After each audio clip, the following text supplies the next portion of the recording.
जनकपुर धाम के पास एक छोटा सा गांव, उस गांव में रहती थी एक विधवा ब्राह्मणी।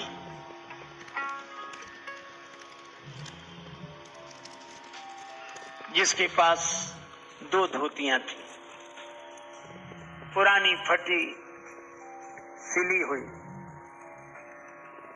एक धोती धोकर रख देती, दूसरी पहन लेती। एक लोटा, कुछ छोटे मोटे सामान।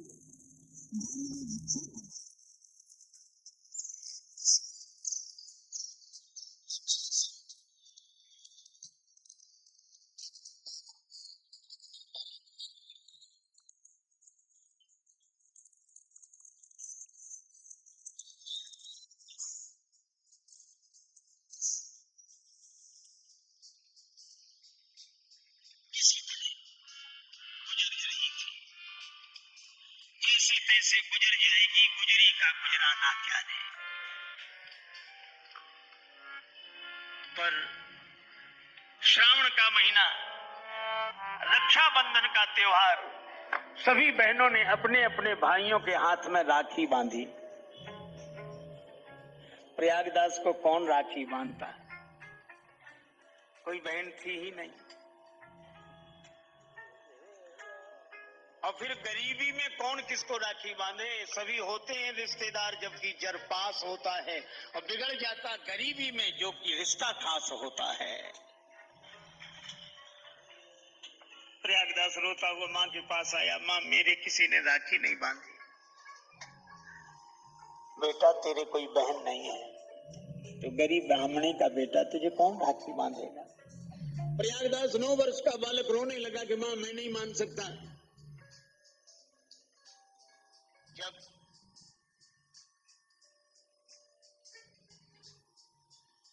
सभी के हाथ पांव नाक कान है, तो मेरे भी हाथ पांव नाक कान है।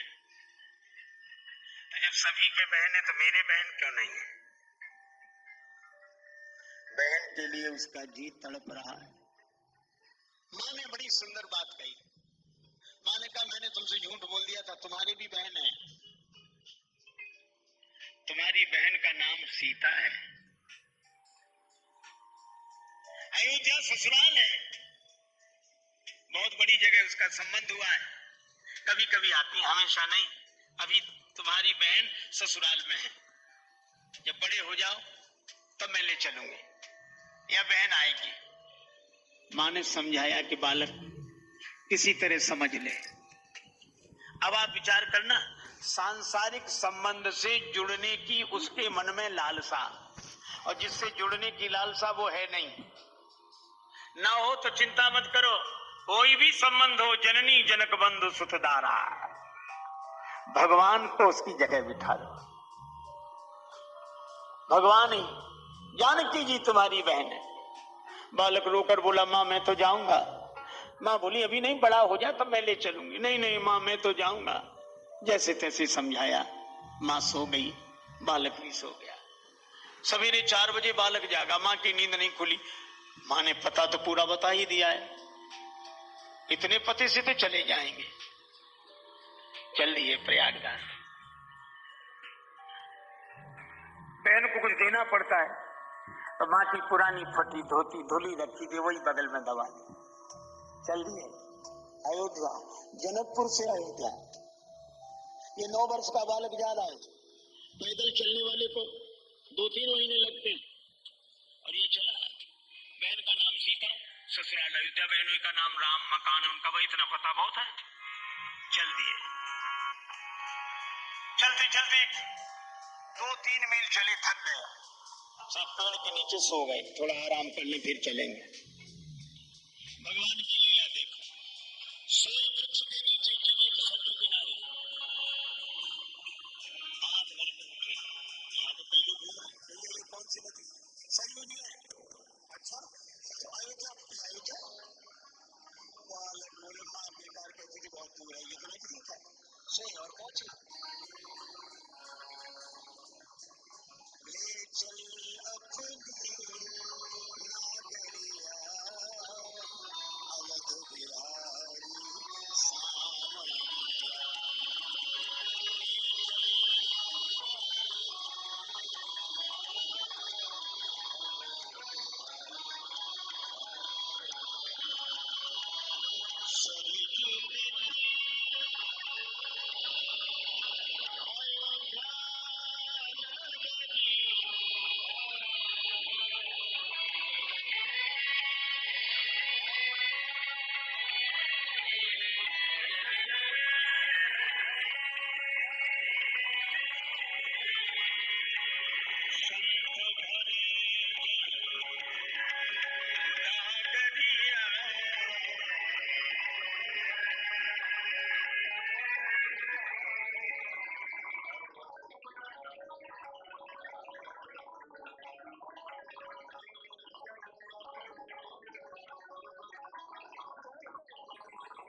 सीता का मकान कहाँ है?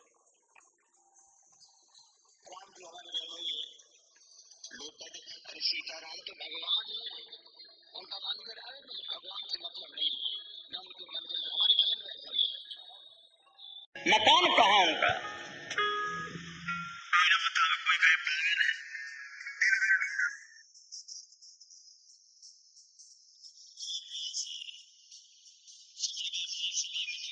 बड़े आदमी है, हमसे मिलने में उनकी बदनामी होगी इसलिए नहीं मिल रहे। चलो सवेरे लौट चलेंगे। मैं वशिष्ठ कुंड के पास एक वृक्ष के नीचे बैठकर विश्राम करने लगे, लेट गए, नींद लग गई। रात को 12 बजे श्री रघुवीर की यह बानी,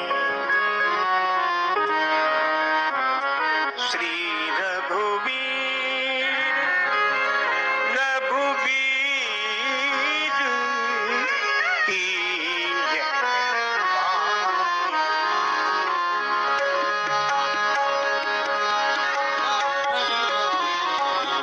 यह बानी, रघुवीर की, रघुवीर की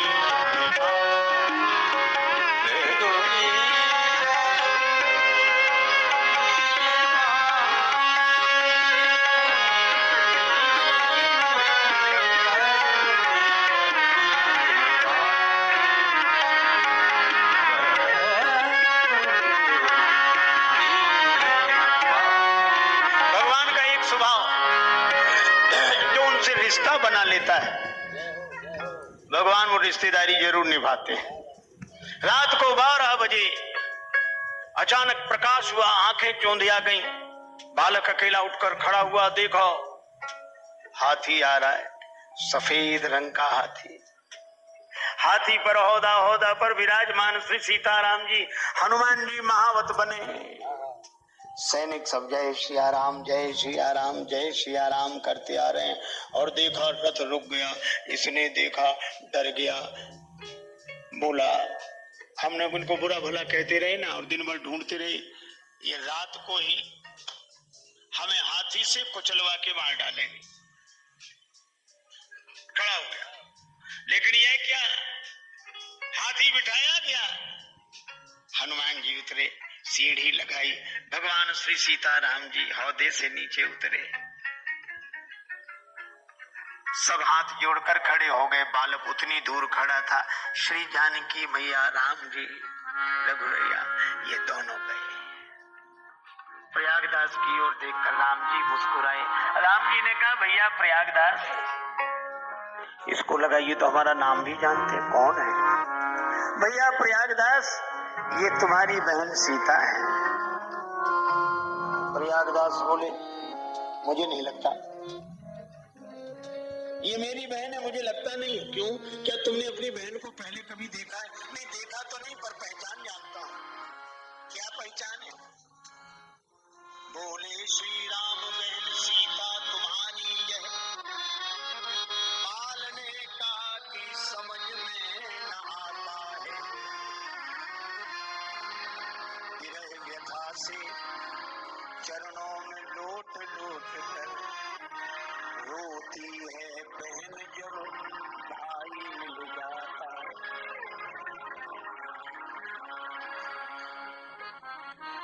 बहन को भाई मिलता है तो लिपट लिपट कर रोने लगती है।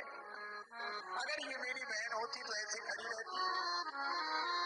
भूल गई मैया पर भैया हमें भूले नहीं, भैरवसिया के उदर भाव भर आता है। रोने लगी सीता आंसुओं से पग धोने लगी, भाई भगने का भगवान धन्य माता।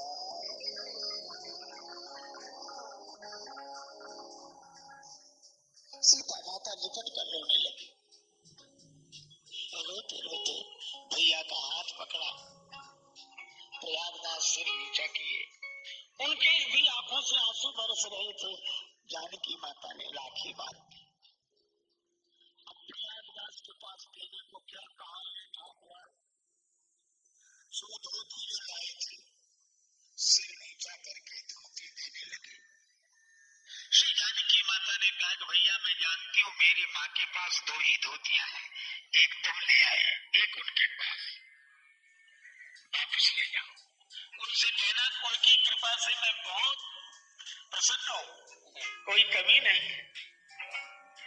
प्रयागदास रोते रह गए। जानकी माता बार बार मूर्ति मैया की ओर देखती। हाथी पर सवार हुए, हाथी उठाया, सैनिक जय जयकार चल। थोड़ी देर में ये दृश्य अदृश्य हो गया और प्रयागदास रोते रह गए। उसी वृक्ष के नीचे बैठे रात भर रोते रहे।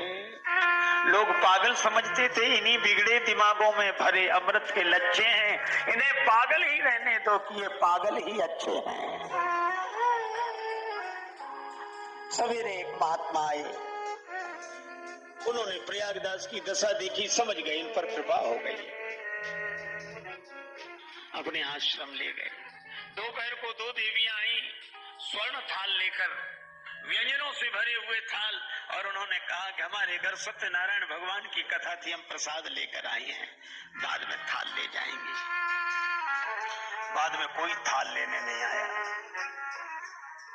अब प्रयागदास कहें ये थाल आप ही रखो, महात्मा कहेंगे तुम ले जाओ।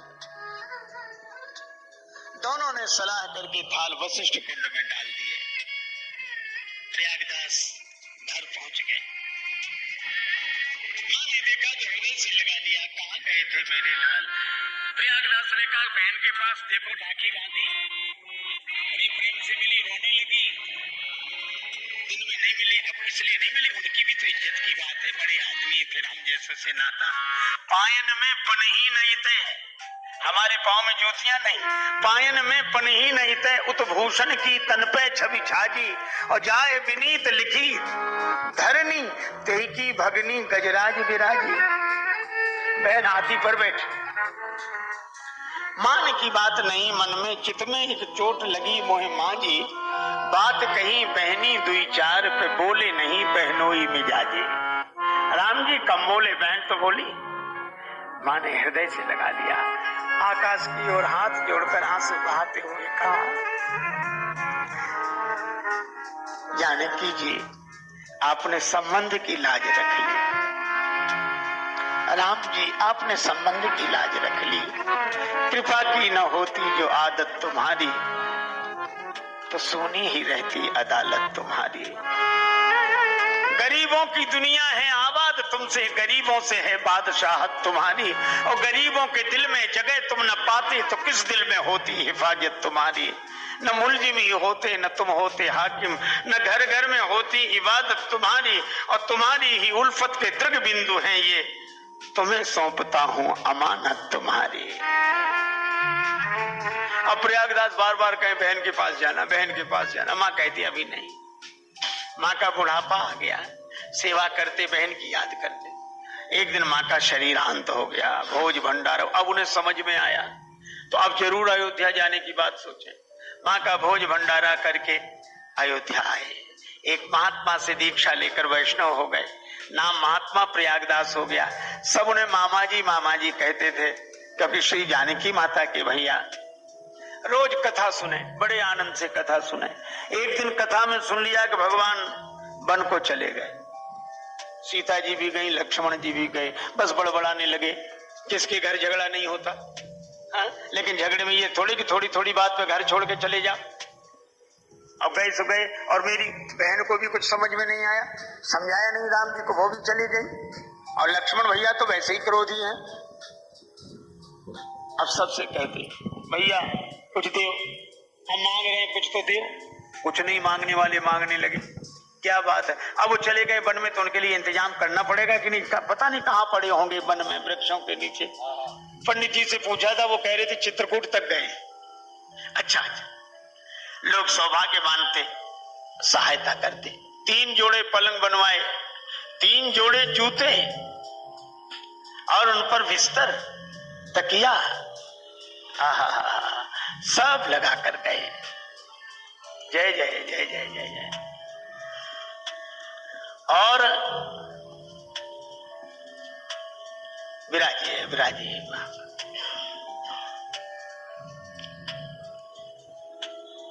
अब चित्रकूट में भगवान को पुकारे, आ जाओ आ जाओ, हम आपसे बहुत नाराज थे लेकिन अब नहीं है। नहीं देखा तो वन में चले गए।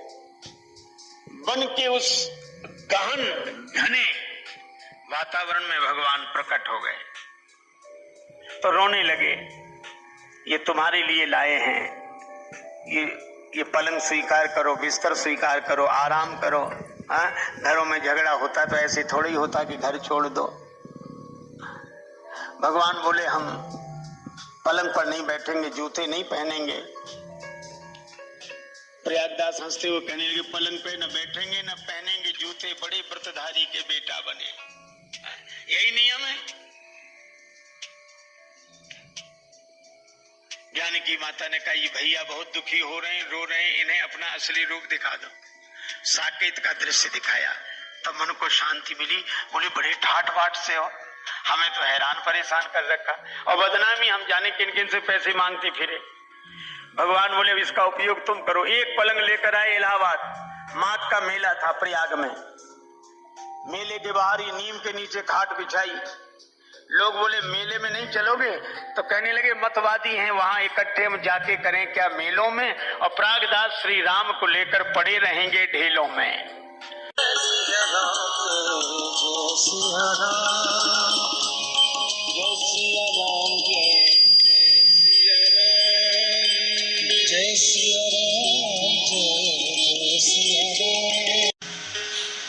लोग कहते हैं जिसके कुल में एक संत का जन्म हो जाए उसकी पीढ़ियां तर जाती हैं। फिर नारद जी को श्राप क्यों लग गया? शायद इसीलिए। आप कल्पना करो, अगर संत होना तो बहुत अच्छा है, विरक्त होना बहुत अच्छा है, बाबाजी होना बहुत अच्छा है, लेकिन अगर सभी बाबाजी बन जाएंगे तो बाबाजी बनने बंद हो जाएंगे कि नहीं? कोई गृहस्थ नहीं होगा तो महात्मा का भी जन्म कहां होगा? और मुझे तो कभी कभी लगता है कि गृहस्थ की इतनी महिमा है गृहस्थ जीवन की कि गृहस्थ न हो तो महात्मा का जन्म कहां हो, और गृहस्थ न होते तो परमात्मा का अवतार कहां होता। इसलिए कहा धन्यो गृहस्थ आश्रम।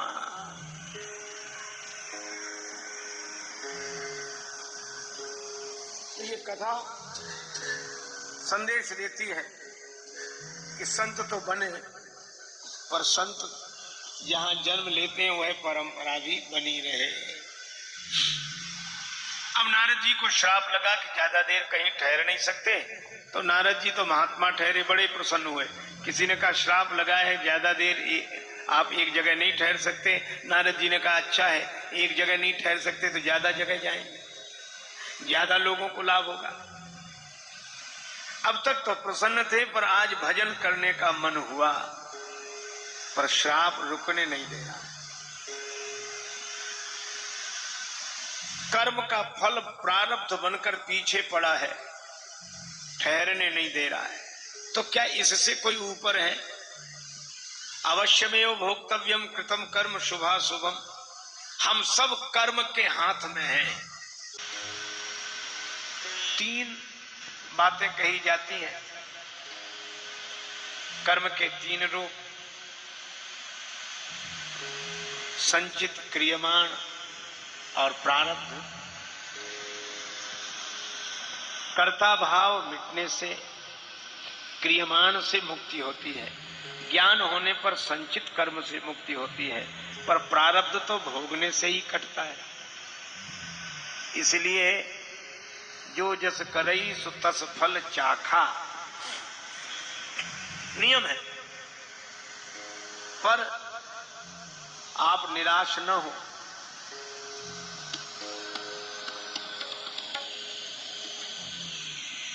प्रारब्ध से ऊपर है परमात्मा। ताई बैर तज नाई माथा, काल करम जीव जाके हाथा। माया जीव काल के कर्म के सुभाय के करैया, राम वेद कहें सांची मन गुनिए। नियम से ऊपर परमात्मा है। सब तरु फरे राम हित लागी, ऋतु और कुरित काल गति त्यागी।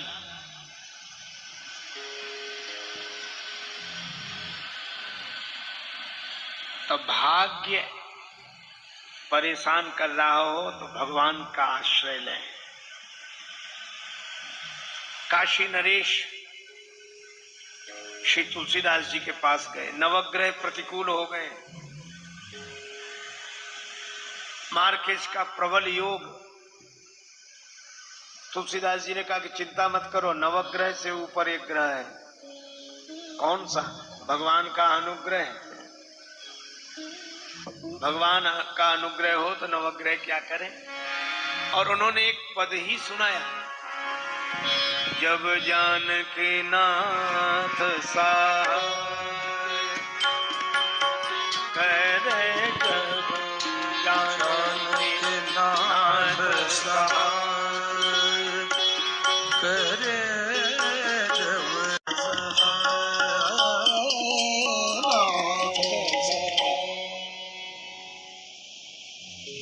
नारद जी ने भी भगवान का स्मरण किया। सुमिरत हरि शाप गति बाधी, सहज विमल मन लागी समाधि। देवराज इंद्र को डर होता है कि कहीं मेरा पद प्राप्त करने के लिए ही मुनि नारद जी है तपश्चर्या न कर रहे हो। कामदेव को भेजता है, समाधि भंग करो। कामदेव अपने सहायकों के साथ आते हैं, पर बड़ी चेष्टा की, नारद जी की समाधि भंग नहीं हुई। पर यह महात्मा की महिमा नहीं, परमात्मा की कृपा। सीम की चाँप सकई को तासु, बड़ रखवार रमापति जासु। और काम हार गया। नारद जी के चरण पकड़ लिए। नारद जी ने नेत्र खोलकर देखा, काम त्राहिमाम त्राहिमाम कर रहा था। काम कब आए? महाराज बहुत देर से आया, मुझे क्षमा करो, सहायकों के साथ आया था, आपकी समाधि भंग करना चाहता था, पर आज पहली बार में असफल हुआ। धन्य है आप, धन्य है आप। अब नारद जी ने जो सुना,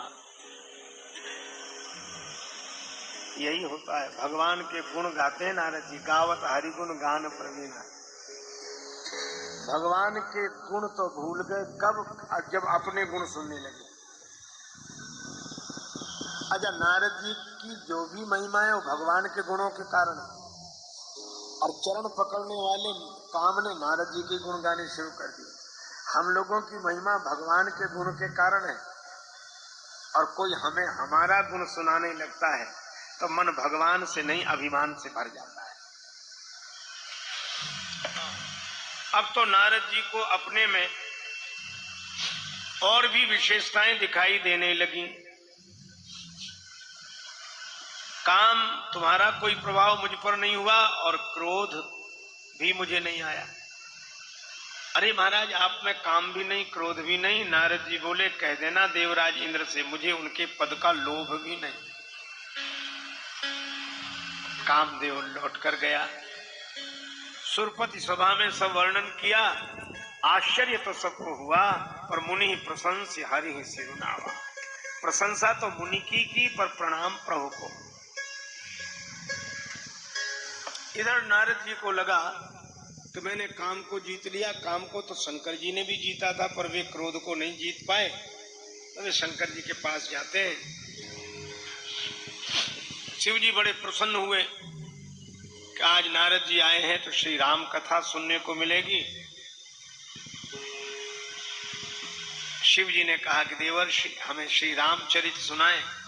पर नारद जी बोले, आजकल हम नई कथा कहने लगे। भगवान शंकर ने कहा कि कथा तो भगवान की नित्य नूतन है, परम पुरातन है, नई कथा। तो रामचरित का स्थान किसने ले लिया? श्री तुलसीदास जी व्यंग करते हैं, मार चरित शंकर ही सुनाए।